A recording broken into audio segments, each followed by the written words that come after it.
Eu estava lá na mesa de jantar quando meu filho Ricardo me olhou nos olhos e disse que eu era um peso morto na vida dele. Aquelas palavras cortaram meu coração como uma navalha afiada. Depois de 62 anos criando aquele menino, dando tudo que eu tinha, sacrificando minha própria felicidade para garantir que ele tivesse uma vida melhor que a minha, ele me chamou de peso morto. Pai, o senhor não entende. Ele continuou, minha esposa Luciana está grávida, a gente precisa de espaço, de privacidade. O senhor vivendo aqui só atrapalha nossos planos. Eu fiquei em silêncio, sentindo cada palavra como um soco no estômago. Esse era o mesmo garoto que eu levava no colo quando tinha pesadelos, que eu ensinei a andar de bicicleta, que eu trabalhei 16 horas por dia numa fábrica para pagar os estudos dele.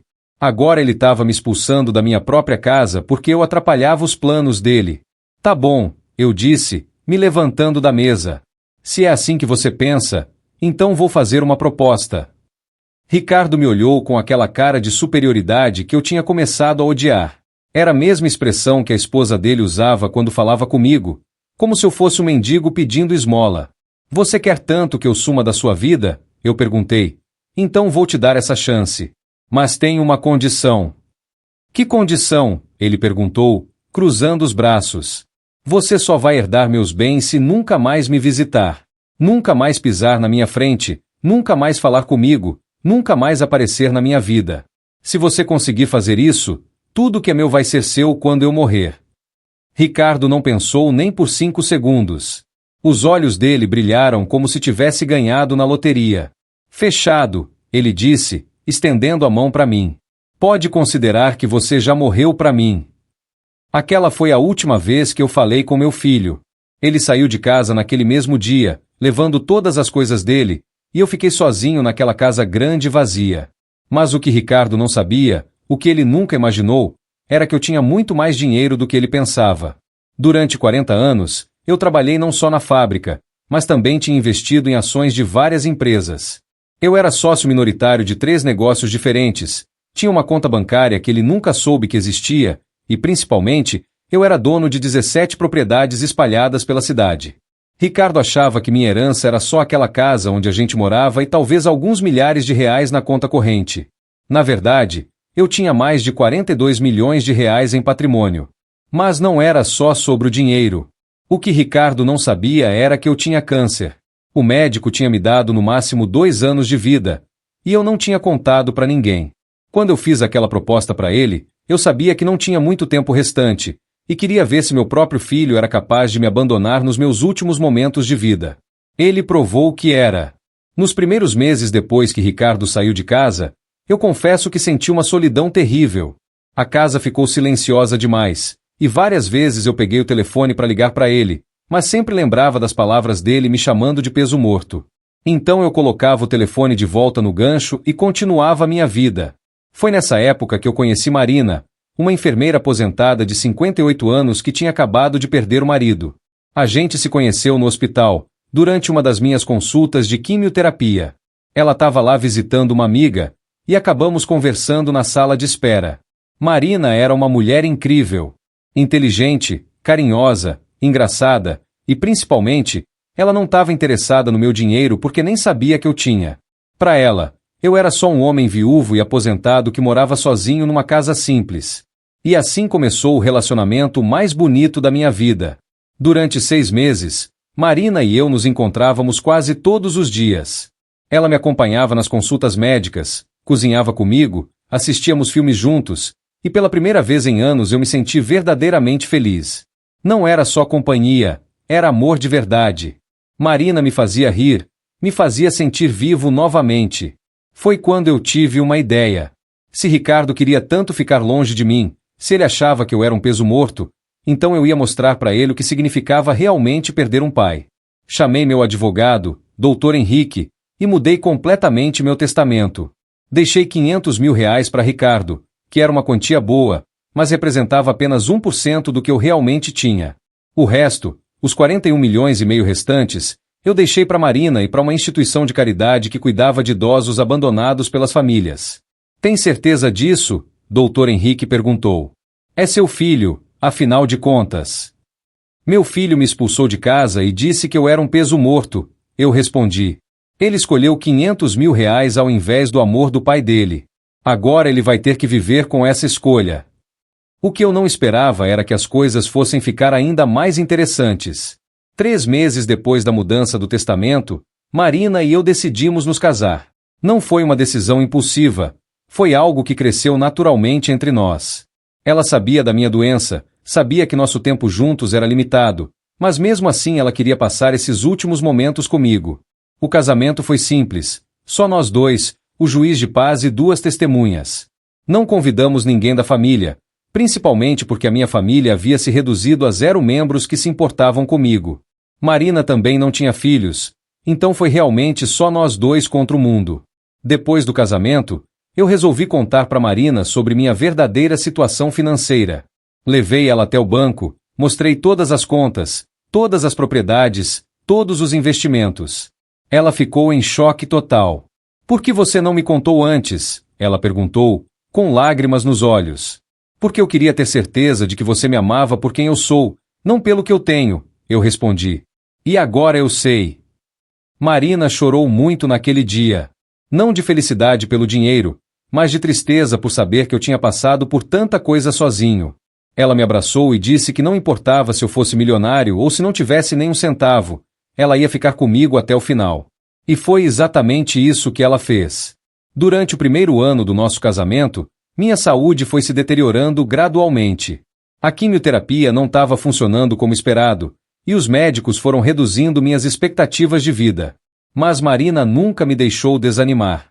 Ela transformou nossa casa num verdadeiro lar, cheio de amor, risadas e carinho. A gente viajou para vários lugares que eu sempre quis conhecer. Fomos para a Europa, conhecemos castelos antigos, museus incríveis, comemos nas melhores restaurantes. Marina dizia que se nosso tempo era limitado, a gente tinha que aproveitar cada segundo. Foi durante uma dessas viagens que algo inesperado aconteceu. A gente estava num hotel quando o funcionário da recepção me entregou um cartão. Era de Ricardo. Pai, preciso falar com o senhor urgentemente. É sobre um investimento que pode mudar nossa vida. Ligue para mim.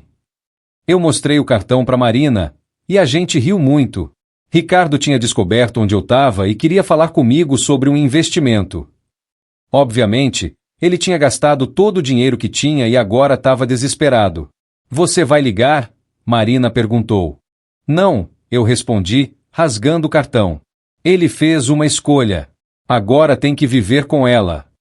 Mas os cartões não pararam de chegar.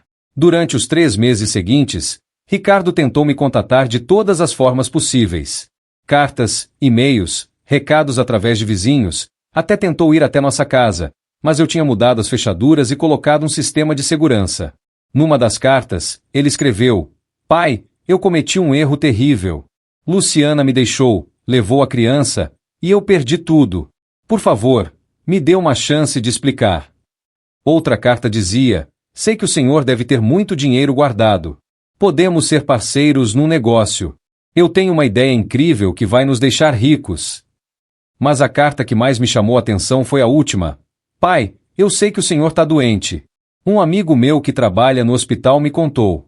Por favor, não me deixe fora da sua vida nesses últimos momentos. Quando li essa carta, senti uma pontada no coração. Por um segundo, pensei em ligar para ele, em dar uma última chance.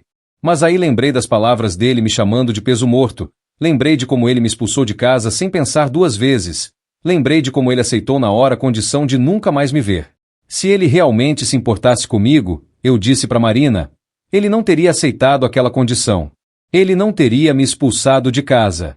Ele não teria me chamado de peso morto. Marina concordou comigo. Ele só tá voltando porque descobriu que você tem dinheiro e que tá doente, ela disse. Se você fosse pobre, ele nem ligaria. E ela estava certa. Ricardo só voltou porque alguém deve ter comentado sobre minha verdadeira situação financeira, ou porque ele descobriu sobre minha doença e pensou que poderia me manipular no meu leito de morte. Mas eu não era mais aquele pai desesperado por amor que aceitava qualquer migalha de carinho. Eu tinha aprendido que família não é quem tem o mesmo sangue que você, mas sim quem fica do seu lado quando você mais precisa. E quem ficou do meu lado foi Marina. Durante meus últimos 6 meses de vida, Marina cuidou de mim com um amor que eu nunca tinha experimentado antes. Ela dormia na poltrona do lado da minha cama quando eu estava muito mal para ficar sozinho, ela me alimentava quando eu não conseguia segurar a colher, ela me dava banho quando eu não tinha forças para levantar. E o mais importante, ela nunca reclamou, nunca me fez sentir como um peso morto. Pelo contrário, ela sempre dizia que eu era a melhor coisa que tinha acontecido na vida dela, e que ela se sentia honrada de poder cuidar de mim. Numa das últimas conversas que a gente teve, eu perguntei para ela se ela se arrependia de ter se casado comigo sabendo que eu ia morrer. Jamais, ela respondeu, segurando minha mão. Prefiro ter 2 anos de amor verdadeiro com você do que uma vida inteira sem esse amor. Naquele momento, eu soube que tinha feito a escolha certa. Ricardo tinha escolhido o dinheiro ao invés do amor. Marina tinha escolhido o amor mesmo sabendo que o dinheiro viria junto. A diferença entre eles era gritante. Uma semana antes de morrer, eu chamei Dr. Henrique para uma última conversa.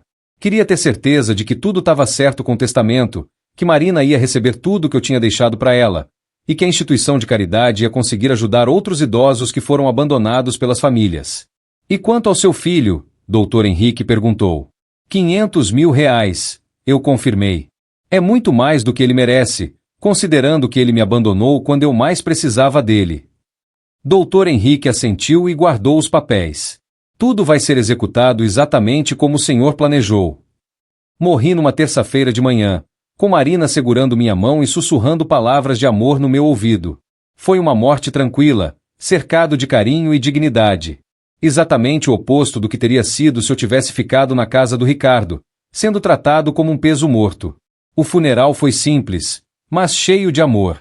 Marina organizou tudo com muito carinho, e compareceram várias pessoas que eu tinha conhecido durante minha vida, colegas de trabalho, vizinhos, amigos da igreja onde Marina ia.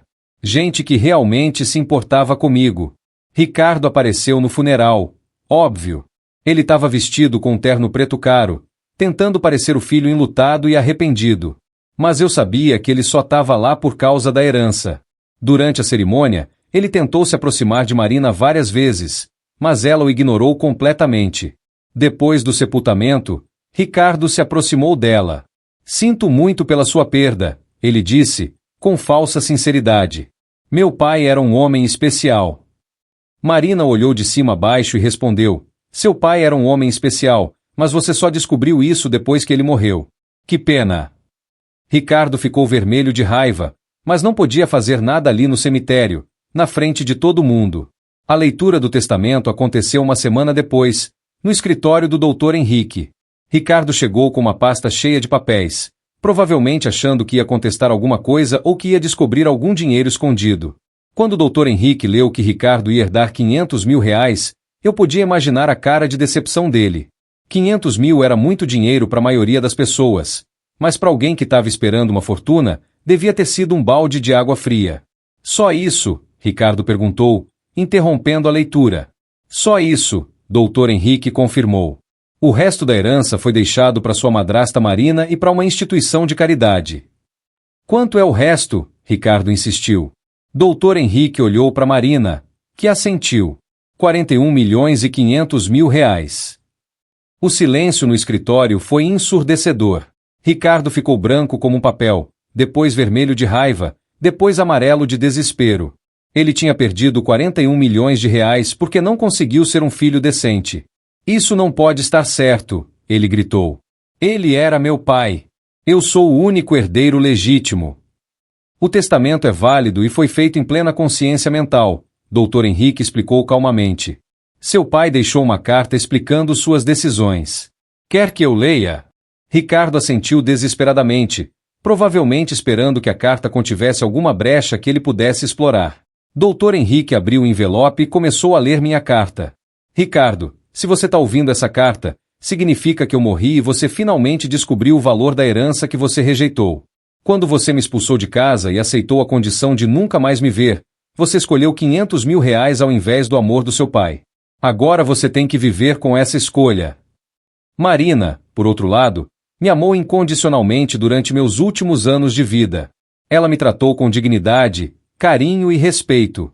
Ela merece cada centavo que estou deixando para ela. Ricardo, espero que os 500 mil reais te ensinem o valor do que você perdeu.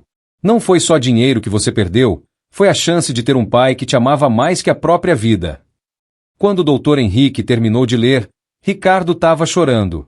Não eram lágrimas de tristeza pela minha morte, eram lágrimas de desespero pelo dinheiro que ele tinha perdido. Posso contestar esse testamento? Ele perguntou. Pode tentar, Dr. Henrique respondeu, mas vai perder tempo e dinheiro. O testamento foi feito em cartório, com 2 testemunhas idoneias, e seu pai estava em pleno gozo de suas faculdades mentais. Além disso, tem os registros médicos comprovando que ele não estava sob efeito de medicações que pudessem afetar seu julgamento. Ricardo saiu do escritório gritando que ia processar todo mundo, que aquilo era uma injustiça, que eu tinha sido manipulado pela Marina. Mas no fundo, ele sabia que não tinha chance nenhuma de reverter a situação. Marina usou o dinheiro da herança de forma incrível. Ela expandiu a instituição de caridade que eu tinha escolhido, criando 3 novas unidades para cuidar de idosos abandonados. Também criou uma fundação que oferece suporte psicológico para pessoas que foram rejeitadas pelas próprias famílias. Com o dinheiro restante, Marina viajou pelo mundo, visitando lugares que a gente tinha sonhado em conhecer juntos. Ela sempre carregava uma foto minha e dizia para todo mundo que encontrava que eu era o grande amor da vida dela. 2 anos depois da minha morte, Marina conheceu outro viúvo numa das viagens dela, um homem chamado Miguel que tinha perdido a esposa no mesmo ano que eu morri. Eles se apaixonaram e se casaram, e eu tenho certeza de que eu ficaria feliz sabendo que ela encontrou o amor novamente. Quanto ao Ricardo, as últimas notícias que chegaram até Marina foram de que ele tinha gastado todo o dinheiro da herança em investimentos fracassados e agora trabalhava como vendedor numa loja de carros usados. A ironia era que se ele tivesse sido um filho decente, ele seria multimilionário. Mas ele escolheu o caminho da ganância e da rejeição, e agora tinha que viver com as consequências. A história do Ricardo me fez pensar em quantos filhos por aí tratam os pais como peso morto, esperando ansiosamente pela herança, sem perceber que o verdadeiro tesouro é o tempo que podem passar juntos. O dinheiro vai e vem, mas o amor de um pai é irreversível quando perdido. Se eu pudesse dar um conselho para todos os pais que estão passando por situações parecidas, seria: não aceitem ser tratados como peso morto. Vocês têm valor, têm dignidade, e merecem ser amados e respeitados. Se os próprios filhos não conseguem enxergar isso, encontrem pessoas que consigam. A família nem sempre é quem tem o mesmo sangue que vocês. Às vezes, a verdadeira família são as pessoas que escolhem ficar ao lado de vocês quando todo mundo desiste. Marina foi minha verdadeira família, e mesmo que nosso tempo juntos tenha sido curto, foi o período mais feliz da minha vida. Então é isso, minha história. Ricardo queria se livrar do peso morto que eu representava na vida dele, e conseguiu. Mas junto com esse peso morto, ele perdeu 41 milhões de reais e a chance de ter um pai que o amava incondicionalmente. Espero que ele tenha aprendido alguma coisa com essa experiência, embora eu duvide muito.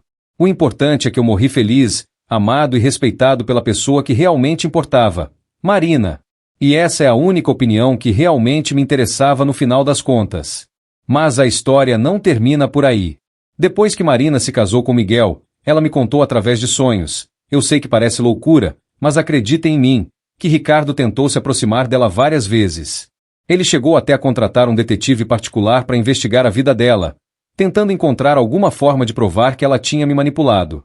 O detetive descobriu que Marina tinha trabalhado durante 35 anos como enfermeira, sempre dedicada aos pacientes, nunca teve problemas com a justiça, e que inclusive tinha recusado várias heranças de pacientes ricos que queriam deixar dinheiro para ela ao longo dos anos. Ou seja, ela era exatamente o oposto de uma interesseira. Ricardo também tentou convencer outros parentes distantes a contestarem o testamento junto com ele. Ligou para primos que ele não via há 20 anos, tentando montar uma coalizão contra Marina. Mas todos eles sabiam como Ricardo tinha me tratado, e nenhum quis se envolver na confusão. O mais patético foi quando Ricardo descobriu que Marina tinha aberto uma fundação em minha memória. Ele apareceu lá fingindo ser um voluntário, tentando se infiltrar para conseguir informações sobre as finanças da organização. Marina o reconheceu na hora e chamou a segurança. Seu pai seria capaz de perdoar muita coisa, Marina disse para ele na frente de todo mundo, mas ele jamais perdoaria você tentar prejudicar uma instituição que cuida de idosos abandonados como ele foi. Ricardo saiu de lá humilhado, mas não desistiu. Ele chegou ao ponto de procurar a ex-esposa Luciana, tentando convencê-la a depor que eu era louco ou que sofria de demência. Mas Luciana também o rejeitou. Ricardo, você me contou 1000 vezes como seu pai era lúcido e inteligente, ela disse. Agora quer que eu minta dizendo que ele era demente? Isso é ridículo. A verdade é que Ricardo não conseguia aceitar que tinha perdido tudo por pura ganância e crueldade. Ele preferia acreditar que tinha sido vítima de uma conspiração do que assumir a responsabilidade pelos próprios atos. Durante 5 anos após minha morte, Ricardo gastou uma fortuna em advogados tentando reverter o testamento. Ele contratou não menos que 7 escritórios diferentes, sempre convencido de que o próximo ia conseguir encontrar uma brecha legal. Claro que nunca encontraram nada, porque o testamento estava perfeito. O resultado foi que Ricardo não só perdeu a herança de 41 milhões, como também gastou os 500 mil que eu tinha deixado para ele em custas advocatícias. No final das contas, ele terminou completamente quebrado, exatamente como merecia. Mas sabe o que mais me orgulha nessa história toda? É saber que Marina usou meu dinheiro para fazer diferença na vida de centenas de pessoas. A fundação que ela criou já ajudou mais de 1.200 idosos que foram abandonados pelas famílias. Eles recebem não só cuidados médicos, mas também apoio emocional, atividades recreativas e, principalmente, a dignidade que todo ser humano merece. Marina sempre diz nas entrevistas que dá para televisão que eu continuo salvando vidas mesmo depois de morto. Seu marido deixou um legado de amor, um repórter disse para ela certa vez. Não, ela corrigiu. Ele deixou um legado de justiça.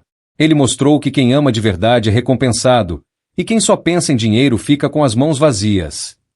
Teve até um documentário feito sobre nossa história.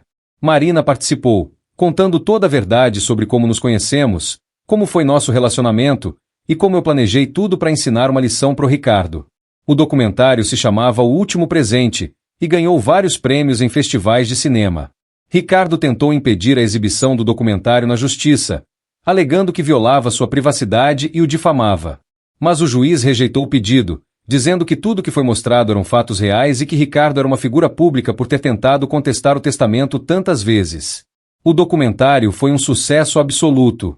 Passou na televisão nacional e foi visto por mais de 15 milhões de pessoas. As redes sociais ficaram cheias de comentários de filhos pedindo desculpas para os pais, e de pais contando histórias similares de ingratidão familiar. Marina disse que depois do documentário, a fundação recebeu doações de pessoas do país inteiro. Muita gente se identificou com minha história e quis ajudar outros idosos que passavam pela mesma situação de abandono. Em 2 anos, as doações permitiram abrir mais 8 unidades da fundação em diferentes estados. O mais engraçado é que Ricardo também virou famoso, mas pelo motivo errado. Ele passou a ser conhecido como o filho ingrato da televisão.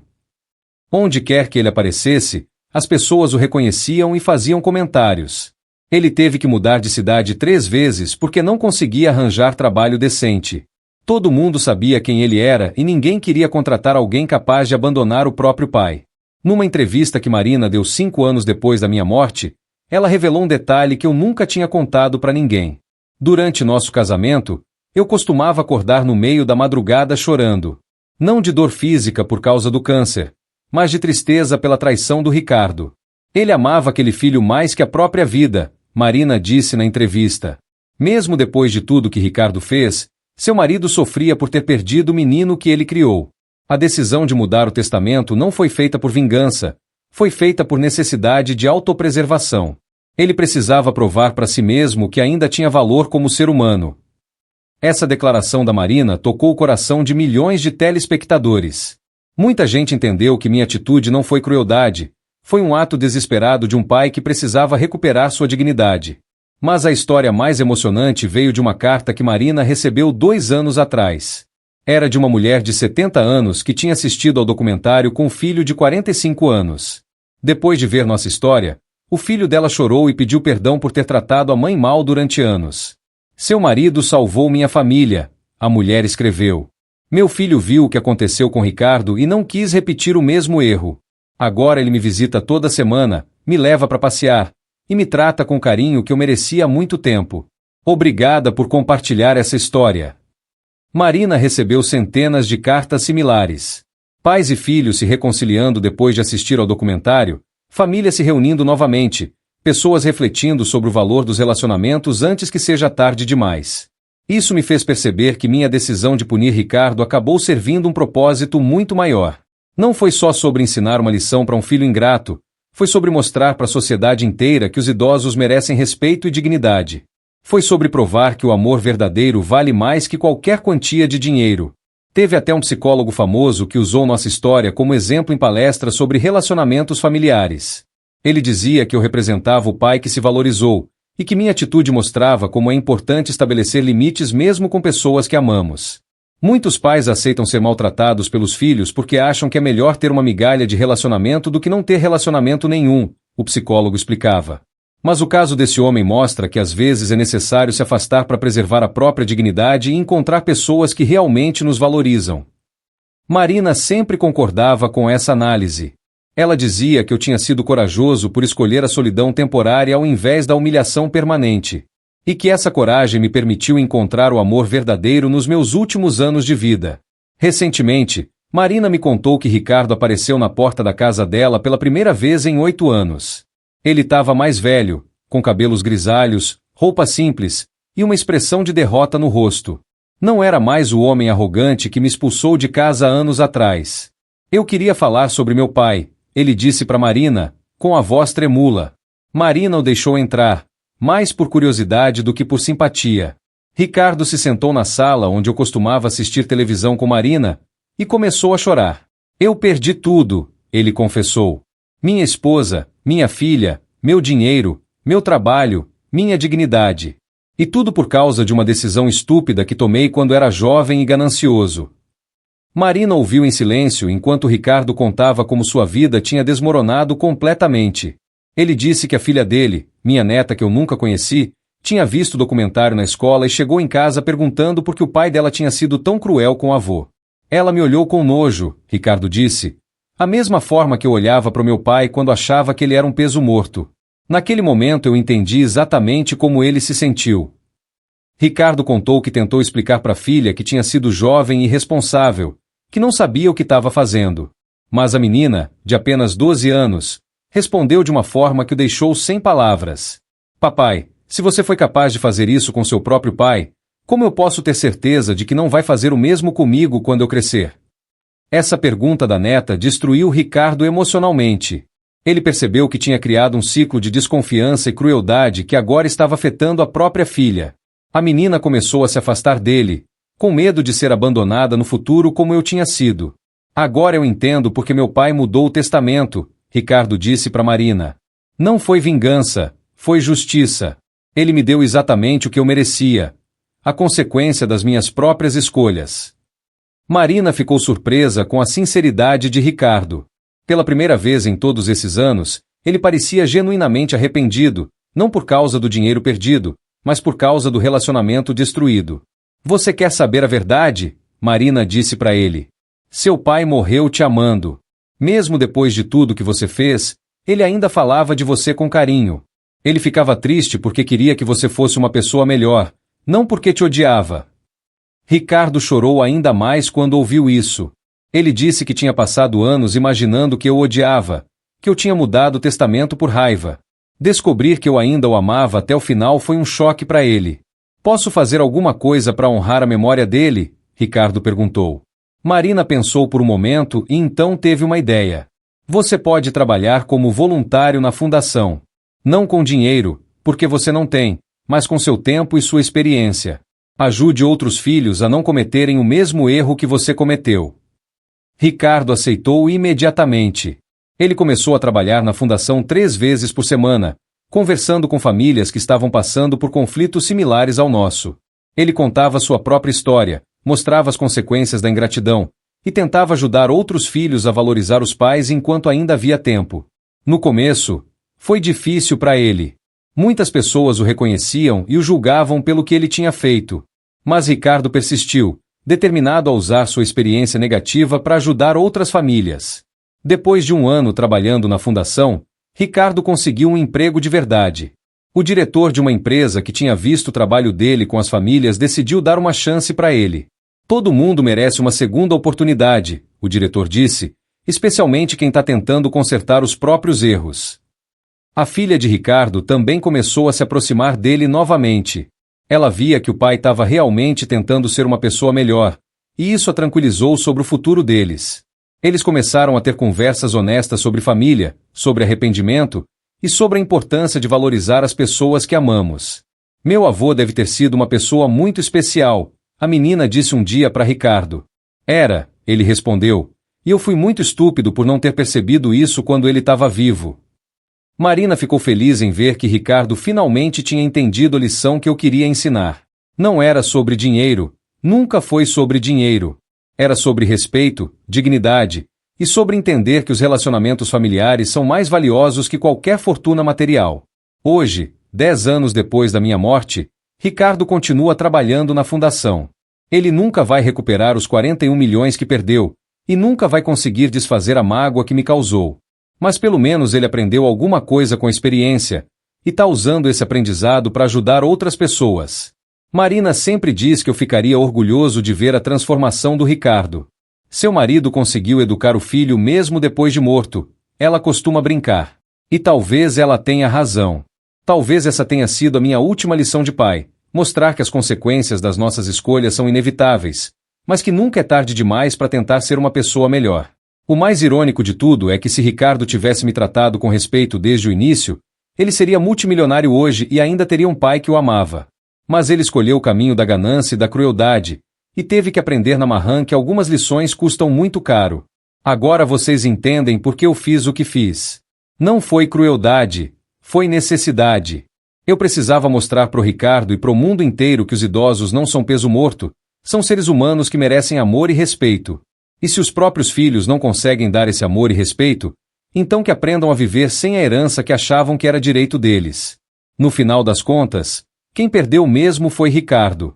Ele perdeu um pai que o amava, perdeu uma fortuna que poderia ter mudado sua vida, e perdeu anos da própria vida tentando desfazer uma decisão que ele mesmo provocou. Eu, por outro lado, ganhei 2 anos de amor verdadeiro com Marina, consegui ajudar centenas de idosos através da fundação, e morri sabendo que tinha valor como ser humano. Essa é minha história, contada na íntegra para vocês que estão me ouvindo.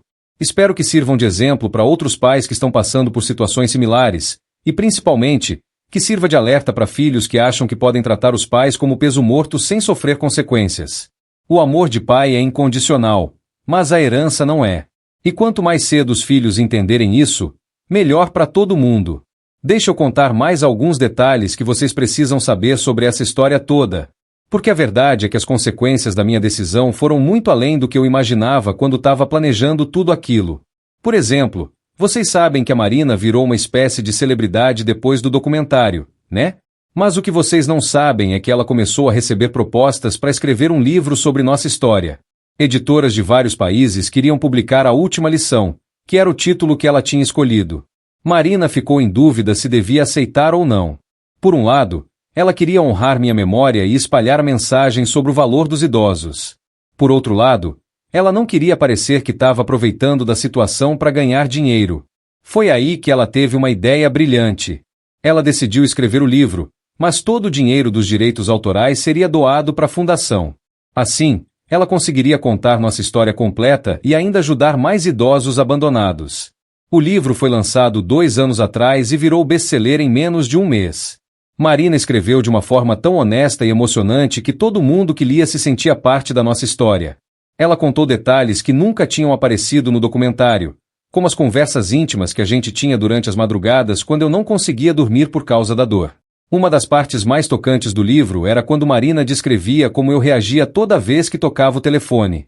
Durante os primeiros meses depois que Ricardo saiu de casa, eu ainda tinha esperança de que ele ligasse para pedir desculpas. Toda vez que o telefone tocava, meus olhos brilhavam de expectativa. Mas nunca era ele. Eu via a esperança morrer um pouquinho nos olhos dele a cada ligação que não era do filho, Marina escreveu. Foi a coisa mais triste que eu já presenciei na vida. Um pai esperando um telefonema que nunca vinha.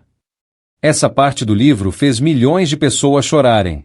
Muitos filhos que leram correram para a casa dos pais para pedir desculpas por terem sido ingratos. As vendas do livro dispararam porque as pessoas começaram a comprar para dar de presente para os filhos adultos.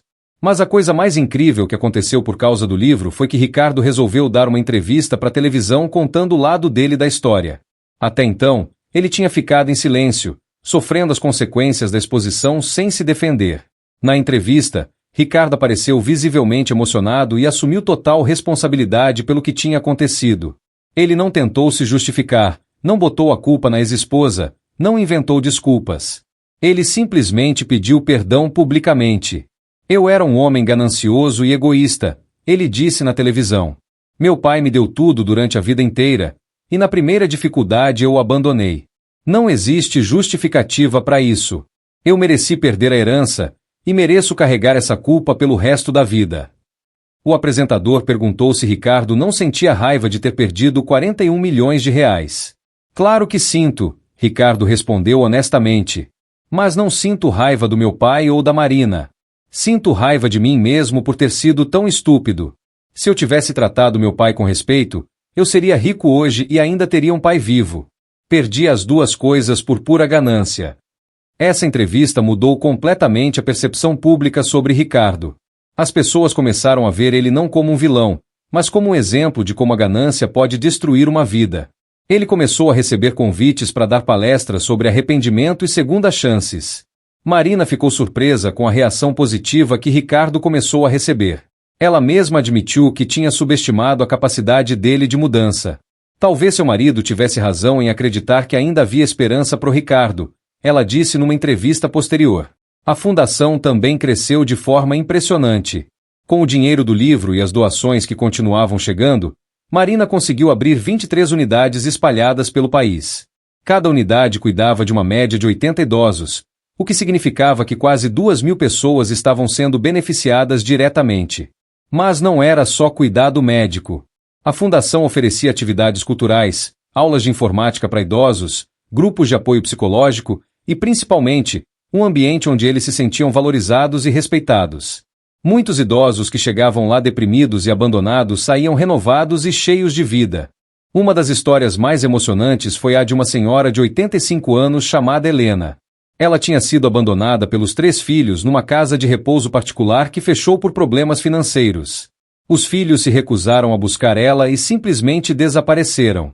Helena chegou na fundação completamente quebrada emocionalmente. Ela não falava com ninguém, não participava das atividades, e passava os dias inteiros chorando. Os psicólogos da fundação achavam que ela nunca ia se recuperar do trauma do abandono. Foi quando Marina teve a ideia de mostrar para Helena o documentário sobre nossa história. No começo, Helena não quis assistir, mas Marina insistiu, dizendo que talvez ela se identificasse com minha situação. Helena assistiu ao documentário 3 vezes seguidas. Depois disse para Marina, esse homem foi mais corajoso que eu. Ele não se deixou quebrar pela ingratidão dos filhos. Eu preciso aprender com ele. A partir daquele dia, Helena se transformou completamente. Ela começou a participar das atividades, fez amizades com outros residentes, e até se voluntariou para ajudar novos idosos que chegavam traumatizados. Ela dizia para todo mundo que eu tinha salvado a vida dela mesmo estando morto. Se aquele homem conseguiu encontrar amor e dignidade depois de ser rejeitado pelo filho, Helena dizia, então eu também posso reconstruir minha vida. A história da Helena virou exemplo na fundação. Marina costumava contar para novos residentes como uma pessoa pode se reinventar em qualquer idade, desde que tenha coragem e determinação. Mas não eram só os idosos que se beneficiavam da fundação. Os funcionários também eram impactados pelas histórias que ouviam todos os dias. Muitos deles voltavam para casa e tratavam os próprios pais de forma diferente, mais carinhosa e respeitosa. Uma enfermeira da fundação me contou que depois de trabalhar lá por 6 meses, ela percebeu que tinha estado negligenciando a própria mãe. Eu via o sofrimento daqueles idosos abandonados e pensei, minha mãe deve se sentir assim também quando eu fico semanas sem visitá-la. Essa enfermeira mudou completamente o relacionamento com a mãe. Começou a visitá-la toda semana, levava ela para passear, e até convenceu a mãe a se mudar para um apartamento mais perto do dela. Trabalhando na fundação eu aprendi que não adianta se arrepender depois que a pessoa morre, ela disse. Histórias como essa se multiplicaram por todo o país. A fundação tinha se tornado muito mais que um lugar de cuidados para idosos. Tinha virado um símbolo de conscientização sobre os relacionamentos familiares. O governo até criou uma campanha nacional inspirada na nossa história. O slogan era Valorize quem te ama hoje, e mostrava situações reais de famílias que tinham se reconciliado depois de assistir ao documentário ou ler o livro da Marina. Mas talvez a consequência mais importante da nossa história tenha sido a mudança na legislação. Um grupo de deputados propôs uma lei que obrigava filhos adultos a visitarem os pais idosos pelo menos uma vez por mês, sob pena de multa e outras sanções. A lei foi aprovada e ficou conhecida como Lei do Amor Filial. Muita gente criticou, dizendo que o governo não podia obrigar ninguém a amar os pais. Mas os defensores da lei argumentavam que se a sociedade obriga pais a cuidarem dos filhos menores, também deveria obrigar filhos adultos a cuidarem dos pais idosos. Ricardo se pronunciou publicamente a favor da lei. Se uma lei como essa existisse quando eu abandonei meu pai, ele disse, talvez eu tivesse pensado 2 vezes antes de tomar aquela decisão estúpida. A aprovação da lei gerou um debate nacional sobre deveres familiares. Programas de televisão, rádio e podcasts discutiam o assunto diariamente. Sociólogos, psicólogos e especialistas em família davam opiniões sobre os limites da obrigação filial. Marina participou de vários desses debates, sempre defendendo que a lei não era sobre forçar amor, mas sobre garantir dignidade básica para os idosos. Ninguém está pedindo para fingir que ama os pais, ela argumentava, mas todo idoso merece pelo menos uma visita mensal e a certeza de que não foi abandonado. O impacto da lei foi significativo. Nas casas de repouso do país inteiro, o número de visitas familiares aumentou em 300% no primeiro ano. Muitos filhos que visitavam os pais apenas por obrigação legal acabaram redescobrir o amor que sentiam por eles. Teve um caso famoso de um empresário de 50 anos que tinha abandonado o pai numa casa de repouso e só visitava no Natal. Por causa da nova lei, ele foi obrigado a visitar mensalmente. No começo, ele ia mal-humorado e ficava apenas 15 minutos. Mas depois de alguns meses, ele começou a perceber que o pai tinha muitas histórias interessantes para contar. O velho tinha sido piloto da Segunda Guerra Mundial, tinha viajado pelo mundo inteiro e sabia coisas sobre a família que o filho nunca tinha ouvido. Eu descobri que meu pai era uma pessoa fascinante, o empresário disse numa entrevista. Passei 50 anos achando que ele era chato, mas na verdade eu é que nunca tinha me dado ao trabalho de realmente conversar com ele. Esse empresário acabou tirando o pai da casa de repouso e levando ele para morar na sua casa. Eles se tornaram melhores amigos, e o pai inclusive começou a ajudar no negócio da família com sua experiência de vida. Casos como esse se espalharam pelo país. A lei do amor filial estava realmente mudando a dinâmica familiar brasileira. As vendas de carros populares aumentaram porque muita gente precisava de transporte para visitar os pais. As empresas de telefonia registraram aumento nas ligações entre diferentes cidades. Até a indústria de presentes foi beneficiada, porque as visitas obrigatórias geralmente vinham acompanhadas de pequenos mimos. Mas o mais importante era o impacto emocional. Pesquisas mostraram que a taxa de depressão entre idosos diminuiu drasticamente no primeiro ano da lei. Suicídios de pessoas acima de 60 anos caíram para menos da metade. Internações por tristeza profunda praticamente desapareceram dos hospitais. Marina ficava emocionada sempre que via essas estatísticas. Seu marido salvou milhares de vidas, ela costumava dizer, não só através da fundação, mas através da conscientização que nossa história criou. O livro da Marina foi traduzido para 17 idiomas e vendido em 42 países. Em cada lugar onde era publicado, gerava debates similares sobre relacionamentos familiares e deveres filiais. Alguns países até copiaram a lei do amor filial brasileira, adaptando para suas realidades culturais. Na França, criaram o contrat de tendresse, contrato de ternura, que dava benefícios fiscais para filhos que visitassem os pais regularmente. No Japão, implementaram o Oyakokou Seido, sistema de piedade filial, que funcionava como um programa de pontos. Quanto mais você visitasse os pais, mais benefícios sociais recebia. Ricardo acompanhava tudo isso com uma mistura de orgulho e tristeza. Orgulho porque sabia que a mudança dele tinha contribuído para a transformação social. Tristeza porque sabia que nunca ia poder desfrutar do relacionamento com o pai que tinha rejeitado. Meu pai virou um símbolo mundial de dignidade paterna, Ricardo disse numa palestra, e eu virei um símbolo mundial de filho ingrato.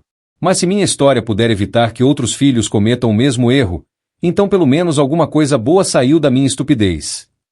As palestras do Ricardo se tornaram muito populares. Ele era convidado para falar em universidades, empresas e conferências familiares. Sua honestidade brutal sobre os próprios erros tocava as pessoas de uma forma que outras histórias motivacionais não conseguiam. Eu não tô aqui para pedir perdão, ele sempre começava as palestras, porque sei que nunca vou ser perdoado completamente.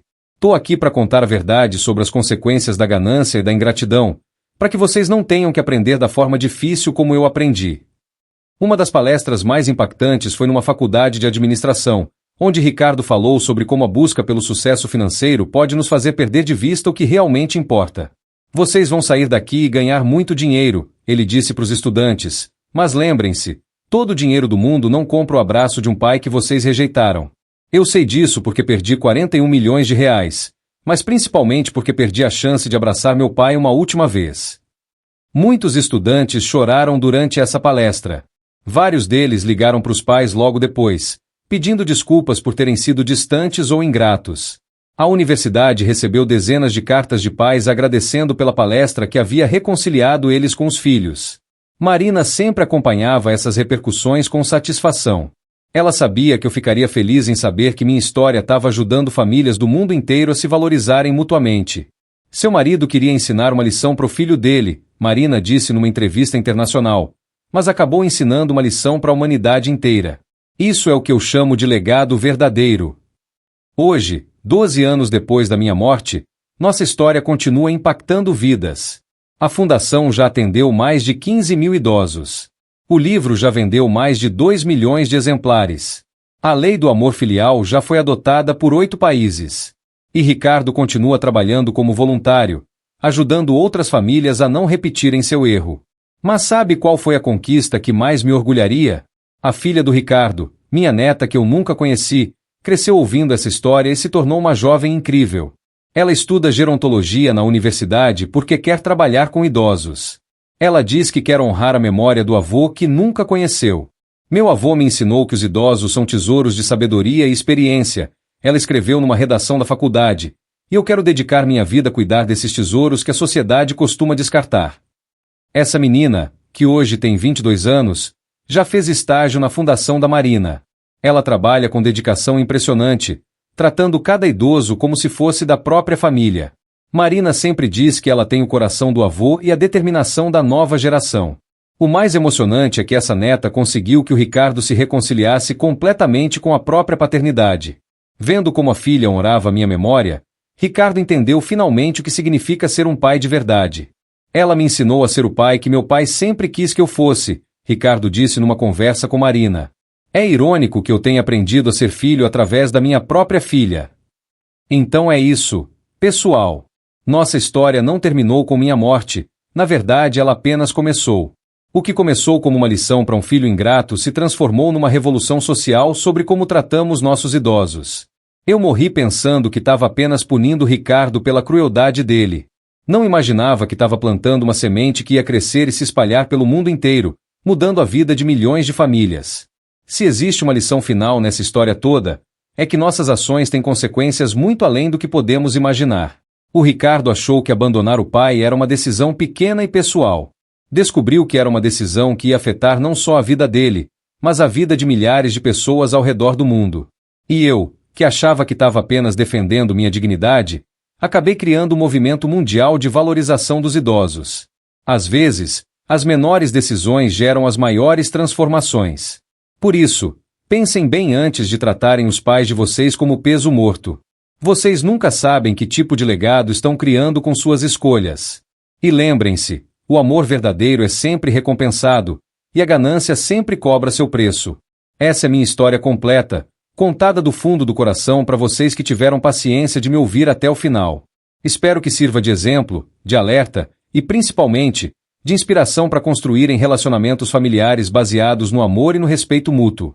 Porque no final das contas, é isso que realmente importa na vida, não o dinheiro que deixamos, mas o amor que compartilhamos e a dignidade com que vivemos.